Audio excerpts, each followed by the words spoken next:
दोस्तों, एक जवान लड़का मदीने में खड़ा रो रहा था और फरियाद करता था कि ऐ खुदा, तू ही इंसाफ करने वाला है। मेरा और मेरी माँ के दरमियान तू इंसाफ फरमा। इतनी देर में उधर से हजरत उमर रजी अल्लाह ताला अन्हो गुजरे तो आपने उस लड़के से रोने का सबब पूछा। तो लड़के ने जवाब दिया कि हजरत, मेरी माँ ने मुझे 9 माह पेट में रख कर पाला, दूध पिलाया और पाल कर बड़ा किया, मगर अब वो मुझे अपना बेटा मानने से इनकार करती है और मुझे घर से भी निकाल दिया है। इतना सुनना था कि हजरत उमर ने उस लड़के की माँ को तलब कर लिया। लड़के की माँ अपने 4 भाइयों और कबीले के लोगों के साथ हजरत उमर की खिदमत में हाजिर हुई तो खलीफा वक्त ने उससे पूछा कि इस लड़के के बारे में तुम्हारा क्या ख्याल है। तो औरत कहने लगी कि हजरत, ये लड़का साफ झूठ बोलता है, मैं इसको नहीं जानती, ये कौन है, किस कबीले से है, कहाँ से आया है और कैसे मुझे माँ कहता है जबकि अभी तक मैं गैर शादीशुदा हूँ। औरत ने जब ये कहा तो हजरत उमर ने उससे गवाही पूछी तो उसके 4 भाई और कबीले के 40 लोगों ने औरत के हक में गवाही दे दी और कहा कि ये लड़का बिला वजह इस औरत को जलील करना चाहता है।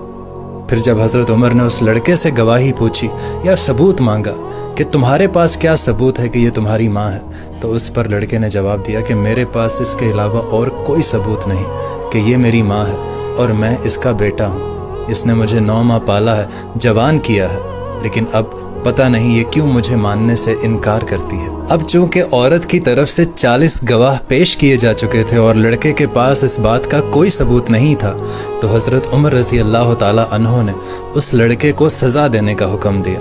उसके झूठ बोलने पर उसको कोड़े लगाने का हुक्म दिया गया। जब उस लड़के को कोड़े लगाने के लिए ले जाया जा रहा था तो उसकी नजर हजरत अली रजी अल्लाह ताला अन्हो पर पड़ी तो वो लड़का चीख कर बोला कि या अली, आप मेरी मदद को आइए, मेरी दाद रसी कीजिए, आप मेरा मसला हल कीजिए। तो हजरत अली ने कहा कि इस लड़के को वापस हजरत उमर रजी अल्लाह ताला अन्हो के पास वापस ले चलो।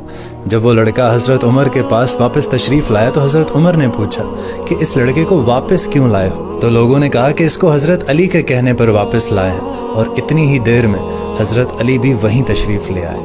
तो हजरत अली ने कहा कि इस लड़के की माँ को मेरे सामने लेकर आओ। हजरत अली ने वैसे ही सवाल जवाब किए, उस औरत ने वैसे ही गवाह पेश किए और कबीले वालों ने उसके हक में गवाही दी। फिर आपने उस लड़के से पूछा तो लड़के ने भी वही जवाब दिया जो वो पहले देता रहा था। तो हजरत अली रजी अल्लाह ताला अन्हो ने हजरत उमर रजी अल्लाह ताला अन्हो से पूछा कि क्या मुझे इजाज़त है कि मैं इनका फैसला कर दूं। तो हजरत उमर बोले कि मैं क्यों कर रोक सकता हूँ, जबकि मैंने हुजूर सल्लल्लाहु अलैहि वसल्लम से सुना है कि ऐ लोगों, तुम में से अली मेरा भाई है और सबसे ज्यादा इल्म जानने वाला है और सबसे ज्यादा अच्छा इंसाफ करने वाला है। इजाजत मिलने पर हजरत अली रजी अल्लाह ताला अन्हो ने फरमाया कि मैं आज तुम्हारे दरमियान ऐसा फैसला करूंगा जो अल्लाह और उसके रसूल को पसंद है और वो राजी भी होंगे। फिर आपने उस औरत से पूछा कि क्या कोई तुम्हारा वली है। उस पर 4 भाई आगे बढ़े। फिर आपने फरमाया कि मेरे फैसले पर जो भी मैं फैसला तुम्हारी बहन के लिए करूंगा, क्या तुम उस पर राजी होगे। उन 4 भाइयों ने जवाब दिया कि हम राजी हैं। उसी तरह हजरत अली ने उस लड़के से भी पूछा तो उसने भी हाँ में जवाब दिया। सब लोगों की रजामंदी लेने के बाद आपने फरमाया कि मैं अल्लाह को गवाह करता हूँ और हाजरीन को भी गवाह करता हूँ कि मैंने इस औरत को बेवस 400 दिरहम इस लड़के के निकाह में दिया।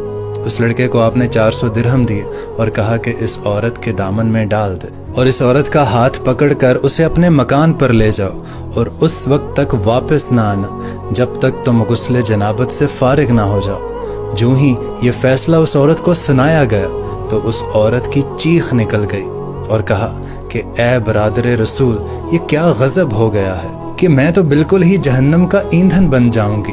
मैं इकरार करती हूँ कि ये लड़का मेरा है, मैं इसकी माँ हूँ और एक माँ क्यों कर अपने बेटे की बीवी हो सकती है। तो हजरत अली ने इरशाद फरमाया कि तुमने पहले क्यों नहीं इकरार किया। तो उस औरत ने कहा कि इसमें मेरी कोई गलती नहीं है, ये सारा कसूर मेरे 4 भाइयों का है, क्योंकि इन्होंने मेरी शादी एक मालदार शख्स से की थी जिसका इंतकाल हो गया और जिसका ये लड़का है। जब ये लड़का पैदा हुआ, बड़ा हुआ, तो मेरे भाइयों ने इसको मुझसे अलग कर दिया और मुझे खौफजदा किया और ये कहने पर मजबूर किया कि इसको अपनी औलाद मानने से इनकार कर दो, मगर मेरा दिल मेरे बच्चे के लिए तड़पता रहता है। ये कहकर वो अपने बच्चे का हाथ पकड़कर मेरा बच्चा कह